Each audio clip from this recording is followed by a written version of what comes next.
Alors, heureux, bien sûr, mais déçu, ça va de soi. Il faut savoir que j'ai fait partie de l'Observatoire pendant presque 3 ans. C'est sur les 6 derniers mois où je n'y étais plus du tout. Je n'ai plus assisté aux dernières réunions. Au tout début, sincèrement, quand Patrick Vink a pris le bébé, j'ai trouvé ça fabuleux. Je faisais partie de ceux qui justement défendaient ça, et malgré beaucoup de gens qui étaient réticents, j'ai fait partie de ceux qui disaient c'est une bonne idée, ça va être sympa, il a l'habitude, il a déjà fait ça d'ailleurs pour le foot à l'époque. Donc pour moi, j'étais très rassuré. Rien ne s'opposait, en tout cas à ce moment-là, à ce que ça se passe, ça se passe mal, quoi. Tout était fait pour que ça se passe bien. Et puis entre-temps, au bout de la 2e année, je crois, on découvre et on apprend qu'il devient DTN de la boxe. Là déjà, mes premières interrogations sont arrivées. Et ce qui est normal, parce que à un moment donné, je me dis c'est pas possible. Celui qui est le numéro 1 de l'Observatoire se retrouve à être le DTN de la boxe. C'est-à-dire, si demain la boxe a envie d'avoir le MMA, celui qui organise l'Observatoire, évidemment, est en première ligne, parce qu'il sait exactement tout ce qui se passe dans l'organisation de l'Observatoire. Alors la question a été posée, je ne sais plus par qui, mais ce n'était pas par moi. Est-ce que la boxe est intéressée par le MMA? Ça a été posé en réunion. Et puis à ce moment-là, M. Vink a dit non, la boxe n'est pas du tout intéressée par le MMA, donc nous ne ferons pas partie de ceux qui, en tout cas, proposeront la candidature. À partir de là, pour nous, tout était dit.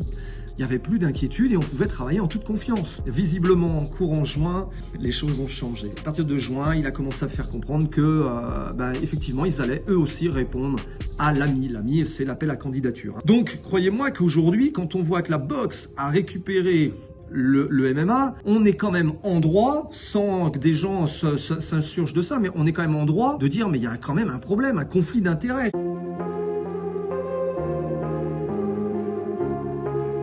En fait, il faut savoir, déjà, la logique, c'est il n'y a pas de professionnels sans amateurs. Et il n'y a pas de professionnels très très bien payés sans beaucoup d'amateurs. Partons du principe qu'à partir de là, déjà, le travail des amateurs et tout ce qui est fait autour du loisir et de ceux qui ne sont non compétiteurs, je rappelle que le choix, visiblement, du comité national du MMA s'est porté principalement sur la partie professionnelle. Et quand moi ça me choque, ça en dérange 2-3, mais 99% de la pratique et de l'amateur, du loisir, sans du tout avoir de projet de compétition, 1% dans la compétition professionnelle, et on me dit la boxe avait le meilleur dossier béton parce qu'ils ont su proposer des choses très intéressantes pour les professionnels. Mais moi, le problème que j'ai, c'est que moi j'ai envie que dans nos clubs, les parents, en sortant de l'école, amènent leurs enfants dans nos clubs comme en judo, comme en karaté, sans s'inquiéter une seconde de ce qu'il va y avoir à l'intérieur d'une cage. Donc pour moi, l'amateur, c'est la base, c'est le principal, c'est là-dessus qu'on aurait dû faire des choix principaux et ensuite de voir ce qu'on pouvait proposer aux compétiteurs et aux combattants.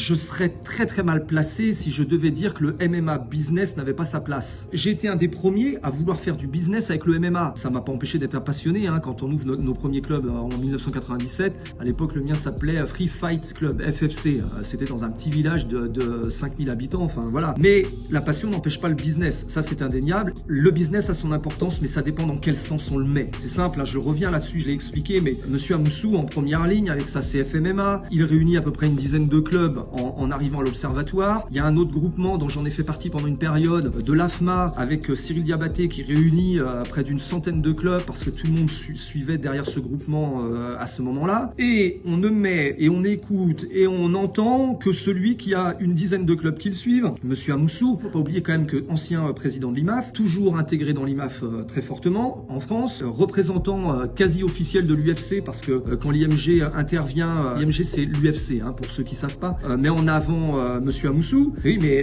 l'IMAF, l'UFC, on arrive quand même au bout de l'UFC, la plus grosse firme internationale de MMA.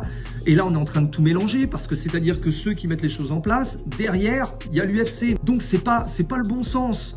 Je comprends pourquoi les fédérations ont mis tout de suite un mur à M. Amoussou en disant vos équipes pour l'instant ne nous intéressent pas, nous on a tout organisé, c'est normal. C'est-à-dire que chacun a sa place et l'UFC viendra en France et tant mieux, je suis un fan de l'UFC, l'UFC c'est fabuleux, ils ont aidé à développer le MMA partout dans le monde entier. Mais la France reste particulière avec ses fédérations et tous ces coachs, ces milliers de coachs non rémunérés. Donc le MMA business, on en a besoin pour développer le MMA, oui, mais pas dans n'importe quel sens. Il y a un ordre à respecter. Et là, on l'a mis en priorité. Et c'est pas normal.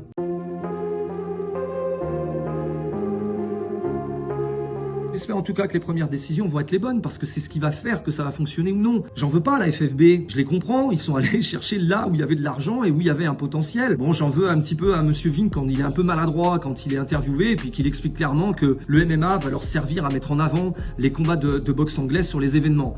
Comprenez, je suis passionné de cette discipline, j'y ai donné quasiment une grande partie de ma vie. Mais c'est pas le but, quoi. Nous, on voulait on voulait une fédération qui nous permette de mettre le MMA en avant et de le faire progresser à grande échelle et très rapidement. Là, on a bien compris qu'il allait falloir partager avec la boxe anglaise. Il y a plein d'autres gens compétents qui sont pas nécessairement des gens qu'on voit fréquemment dans les médias, dans les journaux, à la télé, voilà, sur les réseaux sociaux, et qui sont pourtant très compétents et qui vont pouvoir mettre une équipe en place et en mettant des gens sérieux dans chaque endroit, au niveau régional, parce que ça compte énormément. Il n'y a pas que Paris. Le MMA, c'est pas Paris. Le MMA, c'est toute la France, partout. Ça appartient à personne. Moi, je pense à deux personnes principales. Il y a William Akiayi de la FFL, quelqu'un de fabuleux. Il est très très bon dans sa partie. Il a développé le grappling fight à la FFL. Et il y a évidemment Ahmed Zerkal. Mais il est incontournable, ce gars. Il a développé le pancras magnifiquement depuis 3 ou 4 ans au sein de la FFKMDA. Il connaît tout le monde. Il arrive à apaiser les gens. Il ne rentre pas dans ces guéguerres des acteurs, entre guillemets, du MMA. Il s'en moque littéralement et il avance quand même et malgré tout, et il arrive à gérer les choses presque parfaitement, parce que parfaitement c'est jamais possible, mais il est très très bon. Donc voilà, je dis donc à la FFB, ne lancez pas direct à la tête de cette histoire un monsieur Amoussou ou un monsieur Lopez, enfin vous voyez, je donne des noms parce que c'est les noms tout en haut de l'affiche, mais plutôt du sang neuf avec des gens qui sont pas en guéguerre entre eux et qui vont réunir une équipe autour de la table, qui vont s'entendre, qui vont oublier tout le passé ces 20 dernières années, et puis les choses vont se passer magnifiquement.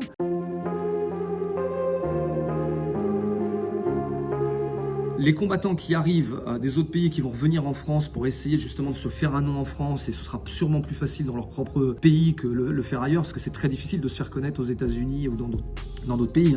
Il y en a très peu qui arrivent à le faire. Et ben ils suivront la réglementation mise en place par le ministère. C'est-à-dire si c'est la FFB qui gère les pros, et ben ils iront prendre des licences chez les pros et puis trouver des accords, des organisations, peut-être des contrats. Voilà, ça va suivre son cours.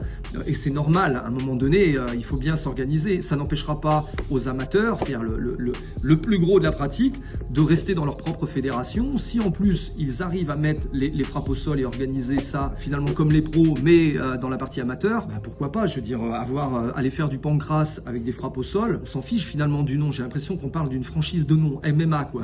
C'est la discipline qui compte, qu'elle s'appelle pancras, qu'elle s'appelle karaté mix, qu'elle s'appelle grappling fight, mais qu'à la finalité, les règles et les techniques utilisées sont les mêmes. Sincèrement, on s'en fiche quoi, c'est pas le problème. En tout cas, sachez une chose, malgré tout ça, je suis ravi de la légalisation de notre discipline. Vraiment, sincèrement, je suis ravi. Je suis content. Vous savez pour qui? C'est pas pour moi, c'est pour tous nos jeunes. Enfin, ils vont voir des combats en France, ils vont voir des combattants devenir bons en France, la jeune génération, voilà, les noms vont se faire et tout. Pour nous, c'est un véritable plaisir, c'est évident. Ce n'est que du sport. Profitez tous, amusez-vous, faites-vous plaisir.